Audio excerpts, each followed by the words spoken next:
নমস্কার বন্ধুরা, আশা করি আপনারা সবাই ভালো আছেন। আজ আমি আপনাদেরকে রান্না করে দেখাবো মৌরি পটল নিরামিষ তরকারি। তো চলুন দেখে নেবেন কিভাবে মৌরি পটল নিরামিষ তরকারিটি আমি রান্না করি। প্রথমে দেখুন, অল্প একটু ধনিয়া পাতা নিয়েছি, আর 200 গ্রাম পটল নিয়েছি, আর 100 গ্রাম সয়াবিন। এটি দিয়ে আমি এখন প্রথমে দেখুন পটলগুলো আমি ধুয়ে আগে তারপর খোসা ছাড়িয়ে নিচ্ছি। তারপর এইরকম করে অল্প অল্প চিড়ে নিচ্ছি।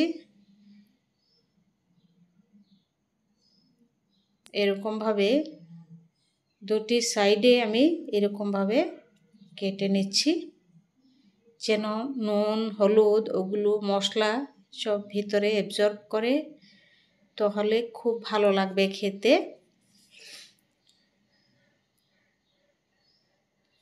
এখন 5 ফোড়ন আর তেজপাতা ফোড়নে দিয়ে দিচ্ছি 2 চামচ সাদা তেলের মধ্যে।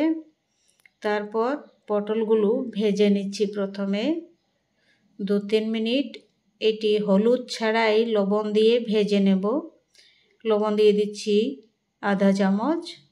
তারপর দিয়ে দিচ্ছি অল্প ভাজা হওয়ার পর এখন এই যে সয়াবিন, এটি গরম জল দিয়ে সেদ্ধ করে রাখা সয়াবিন। তারপর দিয়ে দিচ্ছি একটি সেদ্ধ করে রাখা আলু।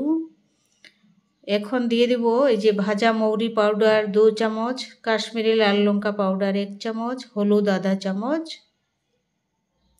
দিয়ে 10 মিনিট। এবার দিয়ে দিচ্ছি 1 চামচ আদা বাটা। এটি 10 মিনিট খুব ভালোভাবে আমি কষিয়ে নেব মশলা আর সবজি।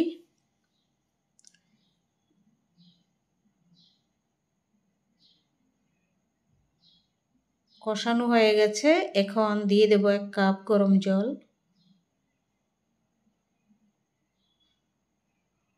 এখন দিয়ে দিচ্ছি আধা চামচ শাহি গরম মশলা পাউডার দিয়ে 10 মিনিট আরও ঢাকা দিয়ে সেদ্ধ করে নেব, জাল করে নেব। 10 মিনিট হয়ে গেছে, দেখুন তরকারিটি মৌরি বাটা দিয়ে খুব সুন্দর গন্ধ হয়েছে আর মাখা মাখা হয়েছে তরকারিটি।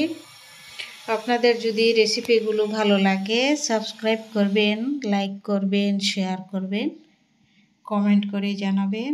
আর এরকম রান্না করে খেয়ে দেখবেন মৌরি বাটা দিয়ে মাখা মাখা পটলের তরকারি দুর্দান্ত লাগবে খেতে। রুটির সাথে ভাতের সাথে ভালো লাগবে খেতে এরকম নিরামিষ পটলের মাখা মাখা তরকারি মৌরি বাটা দিয়ে। আর মৌরিটা আমি আগে অল্প ভেজে নিয়েছি, তারপর গুঁড়ো করে এইরকম ভাজা মৌরির পাউডারটা দিয়েছি। খুব সুন্দর একটি গন্ধ হয় এরকমভাবে। তো রান্না করে খাবেন সবাই, ভালো থাকবেন, সুস্থ থাকবেন। আর এই চ্যানেলটি আপনারা অনুগ্রহ করে সাবস্ক্রাইব করবেন।